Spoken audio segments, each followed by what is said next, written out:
예, 지난 목요일 김관진, 금요일 김관진 전 장관 밑에서 국방정책실장을 했던 임관빈이라는 이 국방부 실장, 그리고 25일 날 새벽에는 전병헌 전 수석까지 다 풀려났습니다.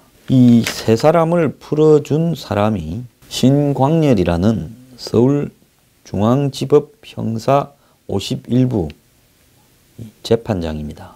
요약하자면 이 김관진, 임관빈 두 사람은 구속적부심, 신광렬 부장판사에 의해서 구속적부심에서 석방이 됐고요. 전병헌 수석은 영장심사에서 기각이 되었습니다. 보통 이 영장심사를 통해서 구속이 되면 구속된 사람한테 그 다음 단계로 할 수 있는 것이 구속적부심입니다. 그래서 김관진, 임관빈은 구속적부심에서, 그리고 전병헌은 영장실질심사에서 기각이 되어서 석방이 되었습니다. 그러니까 22일부터 25일 사이에 주요 인물 세 사람이 이렇게 석방이 되면서 법원이 제동을 걸어서 결국은 문 정권의 적폐 수사가 검찰을 앞세워서 밀어붙이다가 강력한 브레이크가 걸리고 있는 게 아닌가 하는 지금 시각이 나오고 있습니다. 지금 문 정권의 적폐 수사가 법원이 더 이상 우리가 이런 식으로 막 사람들 집어넣는 부분을 협조해 주다가는 앞으로 이 법원의 권위가 사라져 버릴 수도 있겠다. 법원도 결국은 문 정권의 신여라는 소리를 듣지 않겠느냐. 이런 부분에 대한 이 판사들의 보이지 않는 지금 제동이 걸렸다고 보고 있습니다. 거기에다가 이 적폐 수사가 보복 수사라는 야당의 반발이 거세어지고 있고요. 그 다음에 검찰 내부에서도 지금 적폐 청산 수사에 대한 여러 가지 우려가 제기되고 있습니다. 변창훈 검사가 사망한 직후 무일 검찰총장이 전국의 지검장, 지청장들과 긴급 간담회를 한 자리에서 현재 진행되고 있는 적폐 수사가 정권의 하명 수사로 비춰질 우려가 있다라고 하는 지적이 많이 나왔습니다. 전직 검찰총장 한 명은 적폐 수사가 이렇게 3개월이 넘게 진행이 되면서 여러 가지 저항에 부딪히고 있는 형국이다. 이런 이야기까지 했습니다. 그런데 여기서 우스운 것은요. 김관진, 임관빈이 석방이 될 때 인터넷에 난리도 아니었습니다. 이 두 사람을 풀어준 신광렬 부장 판사에 대한 공격이 말을 못하게 지금 인터넷에서 떠들어댔습니다.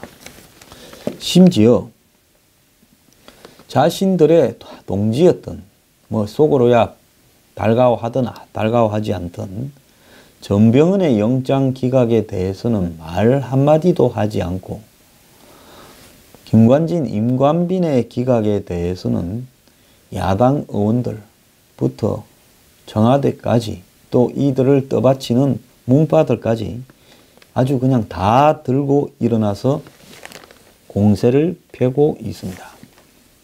자, 그러면서 안민석 의원 같은 경우는 페이스북에 도주의 우려가 있다고 구속한 김관진을 판사가 도주의 우려가 없다고 풀어줬다. 정유라 영장을 기각시킨 판사, 우병우 영장을 기각시킨 판사, 이재용 뇌물주심 판사를 맡던 중 최순실 후견인 임모 씨의 사의로 알려진 다음 날 교체됐지만은 지금은 우병우 재판을 맡고 있는 판사다라고 하면서 심판사를 공격했습니다.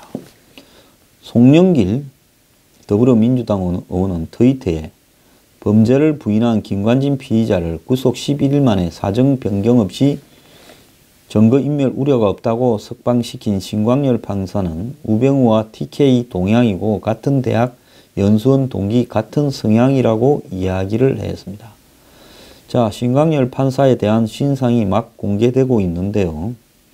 서울대 법대를 거쳐서 93년에 임관했고 사법연수원 19기고 우병우 수석과 사법연수원 동기이자 동양입니다. 2010년에 서울중앙지법 부장판사로 승진해서 2012년에는 부산고법부장판사, 2014년에는 인천지법 수석부장판사, 2015년에는 서울고법 부장판사를 지냈고 2016년부터 현재까지는 서울중앙지법에서 형사수석부장판사를 지내고 있습니다. 자, 그런데 최근에 문재인 정권의 적폐청산을 열렬히 박수를 보내면서 보수 세력의 씨를 말려야 된다라고 주장을 하는 이 인터넷에 한마디로 문바들이 지금 김관진 석방 떼창으로 욕하자면서 이 심판사에게 적폐라면서 대대적인 공격에 나섰습니다.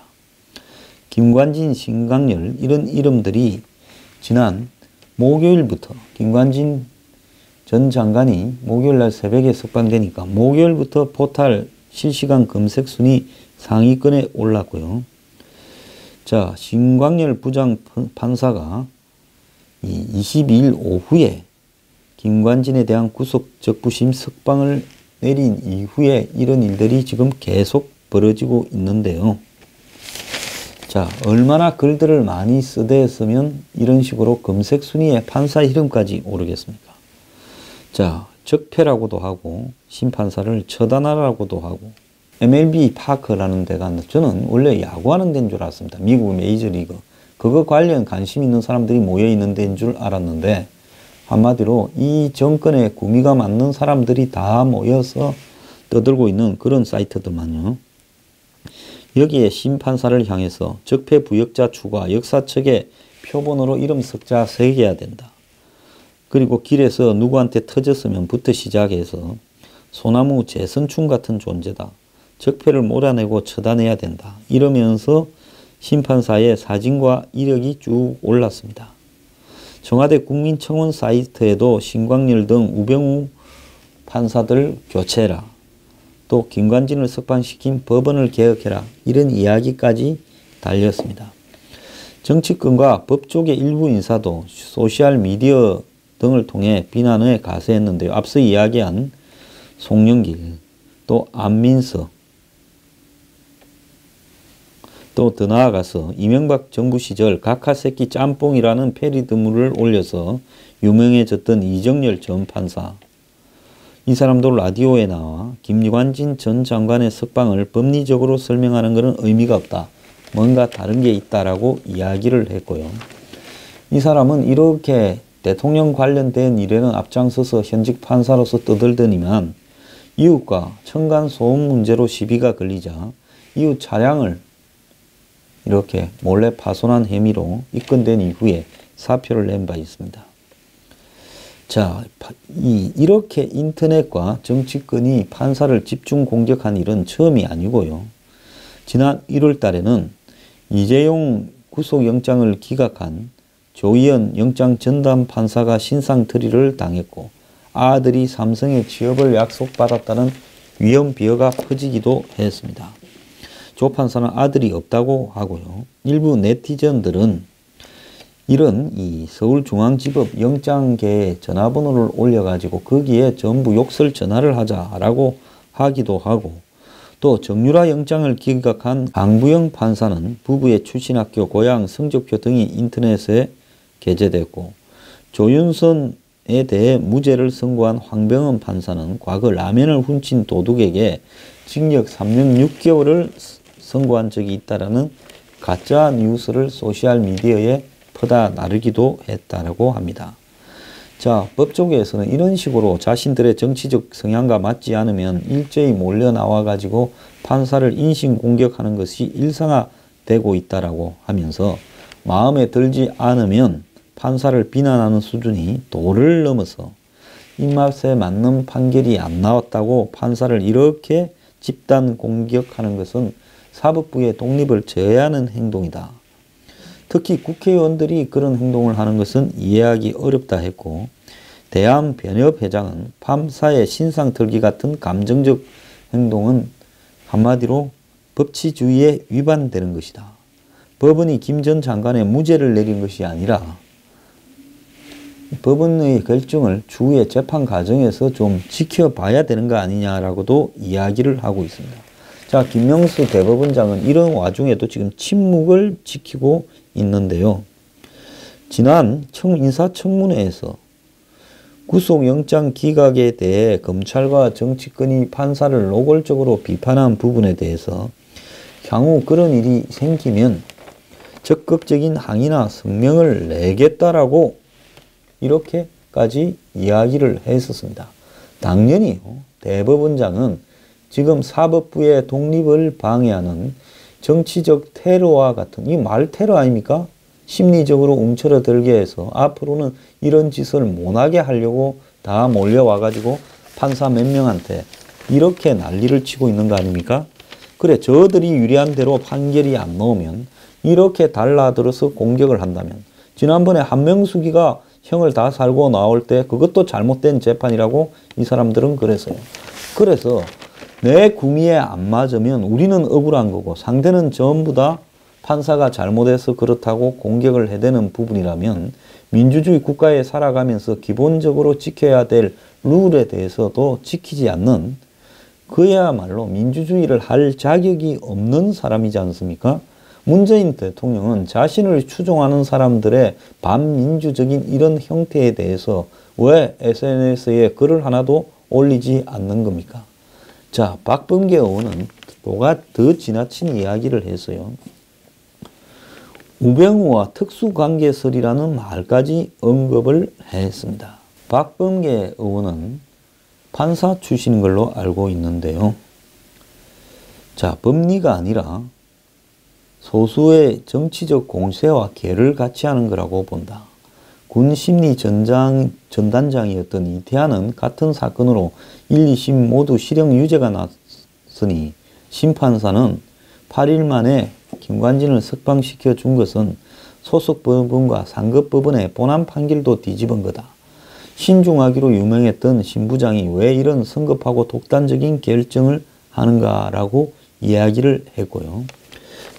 자, 그리고 구속 적부심은 구속이 위법하거나 계속할 필요성이 없는 경우에 석방하는 건데 아무런 달라진 상황이 없는데 석방했으니 영장 전담 판사의 구속영장 발부 자체가 위법이라는 소리와 다름없다면서 영장 제도를 적부심 제도로 통제한 것이니 영장을 어렵게 발부한 판사는 물을 먹은 것이다. 법원에서는 없는 일이다라고 이야기를 했습니다. 그동안의 구속 적부심이요, 제도만 있고 실질적으로 판사들이 이런 부분에 대해서 제대로 이렇게 판단을 내리지 않고 거의 구속 적부심이 무력화됐습니다. 헌법 12조 6항은요, 누구든지 체포 또는 구금을 당할 때 그것이 적합한가 적절하지 않은가 심사를 법원에 청구할 권리를 가진다. 이렇게 되어 있습니다. 그래서 계속 구속을 시켜야 되느냐, 안 그러면 풀어줄 필요도 있느냐라는 부분에 판단을 받아야 되는 건데요. 판사 한 명이 판단하는 영장심사와는 달리 구속적부심은 판사 3명으로 이루어진 합의부에서 하기 때문에 신중하게 이루어진다고 합니다. 그런데 그동안 구속적부심 이용률이 지난해는 2,406건이고 영장이 발부된 건이 작년에 32,395건인데 이 중에 7.4%만 청구됐고 청구된 부분에서 인용이 되어서 석방이 된 것은 367건 15.3%밖에 안 된다는 겁니다. 그러니까 총 32,395건 중에서 367건만 이렇게 석방이 되었으니 전체적으로 봤을 때 1% 정도밖에 안 되니까 구속적부심으로 풀려날 가능성이 거의 없다라는 부분입니다. 근데 이렇게 풀려난 1%도 사정 변경이라고 해가지고 자, 피의자가 구속 후에 피해자와 합의를 했거나 그건 이제 뭐 폭행이라든지 교통사고 같은 부분이겠죠. 그게 사정이 변경됐다는 거죠. 그 다음에 이 혐의 사실을 자백하는 등 이런 것들이 있을 때만 판사들이 구속적부심으로 이 석방을 시켰다는 겁니다. 그래서 사정 변경이 없으면 피의자가 이 구속적부심을 통해 풀려나는 것이 거의 불가능하다라는 것이 변호사들에게 이렇게 지배적이었는데요. 이번에는 그런 사정 변경이 없음에도 불구하고 범죄 성립 여부에 다툼의 여지가 있고 도주할 우려가 없고 증거인멸할 우려가 없다면서 구속의 핵심적인 사유를 다 지적해서 그것이 잘못됐다고 석방을 시켰습니다. 그야말로 구속이 적법한지를 제대로 판단을 한 유일한 사례다. 그래서 교과서나 들어있던 구속적부심 제도가 되살아났다라는 이야기도 있습니다. 근데요, 신강렬 부장판사가요, 이렇게 다 풀어준 사람도 아닙니다. 정유라 이대 부정입학 사건으로 김경수 그 학장이 있지요. 국민밉상 격이 되어버린 인물. 그 사람에 대해서 구속적부심에서 기각을 시켰고, 옥시 사건으로 최근에 무죄를 선고받은 서울대 교수에 대해서도 구속적부심을 맡았는데 풀어주지 않았습니다. 지금 청와대에는 10,000명이 넘는 사람들이 이 신광열 부장판사를 해임시켜달라고 청원을 하고 있고요. 이런 이 정치적 테러에 대해서 정치적 판단은 누구나 할 수 있지만은 그 사건을 제대로 아는 사람은 수사 기록을 전부 본 판사뿐이다. 판사 출신이라기보다는 정치인으로서 지금 몇 사람들이 떠들고 있는데 그렇게 해서는 안 된다라고 이야기를 하는 전직 판사 출신 변호사도 있습니다. 자, 이 나라는 민주주의가요, 발전을 하는 게 아니라 민주주의가 민주화를 이렇게 이루어냈다고 주장하고 입만 열면 인권과 민주화 이런 부분을 강조하는 사람들이 이 나라의 민주주의를 스스로 파괴하고 있다. 저는 그렇게 보고 있습니다.